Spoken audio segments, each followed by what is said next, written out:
Hello there. How are you? Well, it's 12:30. At least according to my watch. You know, that one. Hello, everybody. It's time to discuss with Drake. Welcome to episode number 125. That's right, 125. And today's quick topic is going to be, can you withdraw an offer on a house? We'll talk about that. But before we get started, please keep in mind that if you ever miss an episode, just go over to YouTube, type in Drake's Real Estate TV, hit subscribe, and then you'll never miss a live episode. And you'll probably find some other stuff in there too that's kind of fun because I'm trying to add content to that. So stay tuned. Please say hello in the comments, like you, Miss Lori Sedlak Jackson. And let's get started. So, when you buy a house, there are a lot of reasons that the sale can fall through. However, things can get challenging if you want to back out of an accepted purchase offer. It's not completely impossible to back out of a signed contract with the seller, but there may be consequences from time to time. So, you're not in a contract to buy a house until you've actually signed a purchase contract, okay? To place an offer, you typically deliver the seller a written offer with an expiration date, which here in California is 1, 2, 3 days. The seller doesn't act on the offer within a certain time, like I said, 3 days here in California, the offer actually ends and there's no other action needed. But more frequently than the seller just automatically signing, they return a counteroffer to you. And in most cases, especially now, it's a seller multiple counteroffer, okay? And then they hope that you, as a buyer, will sign it. So until both parties, the buyer and the seller, agree on the terms of the contract and have signed the purchase agreement and those additional counteroffers, no one's legally bound to do anything. So if you're at this point, you can still withdraw your offer whenever you want and there's no problem. Your real estate agent will contact the seller's agent and just let them know. They might want to send over written confirmation that you're withdrawing your offer, okay?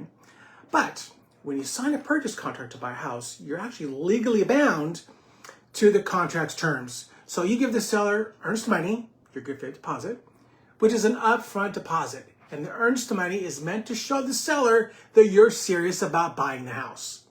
Otherwise, if you didn't pay the earnest money and the seller pulls the home off the market, thinking you're going to, it's really not fair to them. So the earnest money then goes into an escrow account. And of course, escrow is a neutral third party here in California. I know that some states actually don't use escrows.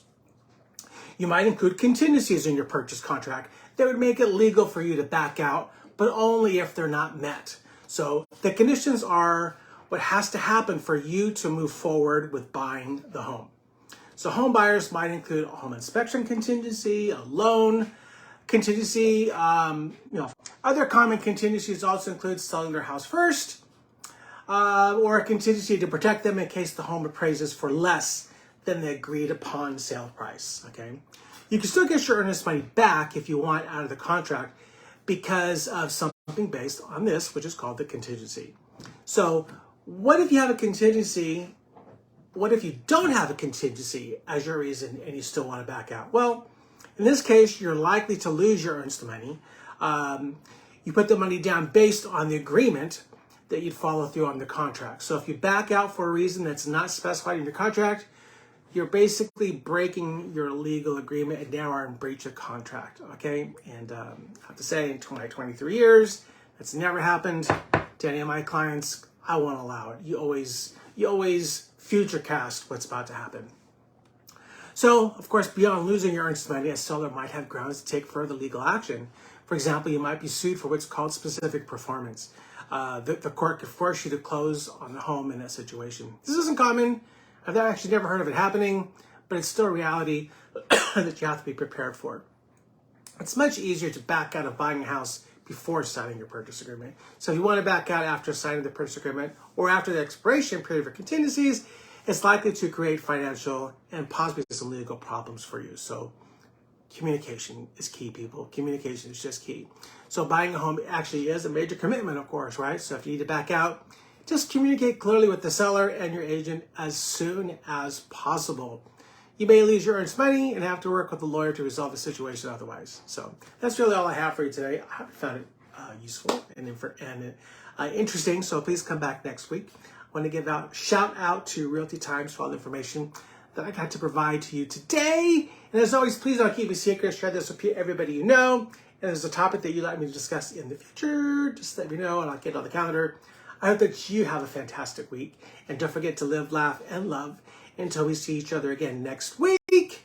When the next move matters, reach out to Drake for homes. All right? Thanks, everyone. See you later.